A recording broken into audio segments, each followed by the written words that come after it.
Welcome, everyone, to today's Explainer.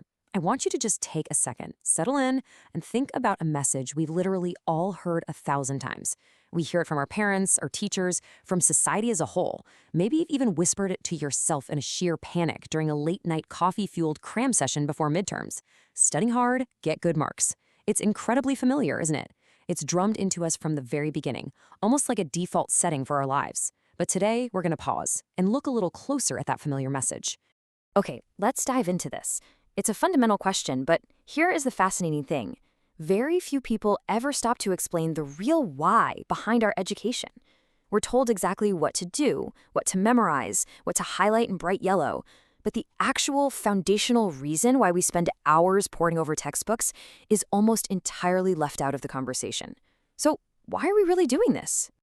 Well, let's start with Section 1, the illusion of marks. For a long time, the author of our source text believed, just like so many of us do, that studying is purely transactional. Society feeds us a very neat, linear story. You put in the time, you get the marks, you pass the exams, and maybe, eventually, you land a good job. We treat school like a vending machine, right? Effort goes in and grades pop out. But reality paints a profoundly different picture. Studying is not actually about marks. Marks are simply a fast way for the educational system to measure you quickly. Think about it. They're just an administrative tool, a sorting mechanism to handle millions of students. They are not and were never meant to be a deep reflection of your true worth. Let that sink in for a moment. Marks do not define your intelligence. They do not define your true ability. They are just a snapshot in time. Imagine taking a photograph of a runner just as they're tying their shoes and assuming from that one picture that they can't run a marathon. That is exactly what a grade is. Your potential is vast, it's dynamic, and it is absolutely not permanently fixed by a test score on a single piece of paper. Which brings us to Section 2, the real purpose. If marks aren't the point, we need to break down the actual, deeper mechanics of what is happening in your head when you learn. When you truly study, you are doing something physical to your mind. You're training your brain to think clearly and systematically. You are deliberately shifting from just memorizing scattered facts for tomorrow's test to actually understanding complex, interconnected concepts. You're building the vital ability to solve abstract problems, which, by the way, is a skill you'll use every single day of your adult life, and ultimately, you are becoming more independent in your decisions.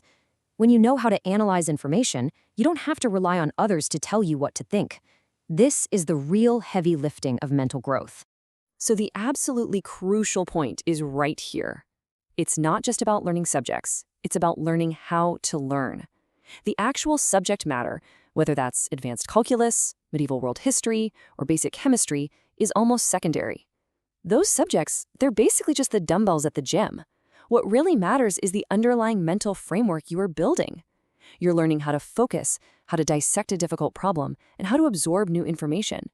Moving on to Section 3. It is not about luck. To truly embrace this new way of learning, we need to confront a very comfortable excuse we all tell ourselves. It's so easy to look at a high-achieving classmate and say, oh, they're just naturally smart, or they're so lucky to have a photographic memory. It's a comfortable myth, because it completely lets us off the hook. If they're just lucky, then we don't really have to try, right? But the reality shows how true capability is actually forged behind closed doors. The biggest realization from our source material is that being exceptionally good at your studies is not luck. It is a process. So, how is capability actually built? It is built through consistent, daily effort, showing up even when you really don't feel like it.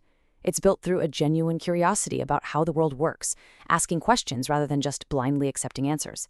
And most importantly, it requires extreme patience when you're staring at a problem that feels incredibly difficult. You know those frustrating moments when your brain actually hurts and you just want to close the book and walk away? And it requires the simple, sheer habit of trying again and again after you fail a practice test or get an answer wrong. Notice what is nowhere on this list: luck. Academic success is forged in those very difficult, quiet moments where you choose patience over giving up. Listen, it's completely understandable if this feels a bit tough to accept right away. Changing this belief doesn't happen in one day. For years, maybe decades, we've been told a completely different story by everyone around us. A story where marks are absolutely everything and where your intellectual ability is just fixed from birth.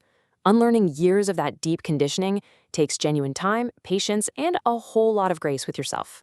Now let's look at the final phase in Section 4, becoming capable and confident. Let's track how this internal paradigm shift actually unfolds in your daily life when you commit to this process. Slowly, with every single study session where you make the conscious choice to try to understand the material rather than just endlessly repeating it to memorize, your thinking literally starts changing. You begin rewiring your entire approach to processing and retaining information. You start seeing connections between completely different subjects. You stop asking, will this be on the test? And you start asking, wait, why does this work this way? And as that fundamental thinking changes, you finally begin to see progress, real, tangible progress that you can feel in your mind. A sudden clarity when reading a really difficult chapter, or a moment where a complex equation finally clicks. This is progress that isn't just a letter grade printed on a page. And then you begin to trust yourself more. And this is just a beautiful, life-altering realization. Because at this point, studying is no longer a miserable chore forced upon you by an anxious teacher or a demanding parent. It suddenly becomes a highly meaningful act of self-trust and self-investment. This is what builds into our new paradigm. Under this new, healthier framework, you don't just study to score marks anymore. You study to understand how things actually work in the real world. You study to construct, refine, and build your own independent thinking. You study to become a highly capable human being. And somewhere in that incredible process, as you push through the hard material, you actually start to understand yourself better. You realize you're stronger and far more resilient than you thought. You aren't just chasing arbitrary scores. You are actively building your own internal capability. Because in the end, it's not just about achieving things on paper. As the source beautifully states, it's about becoming someone who can handle life with clarity, confidence, and intelligence. That is the real purpose.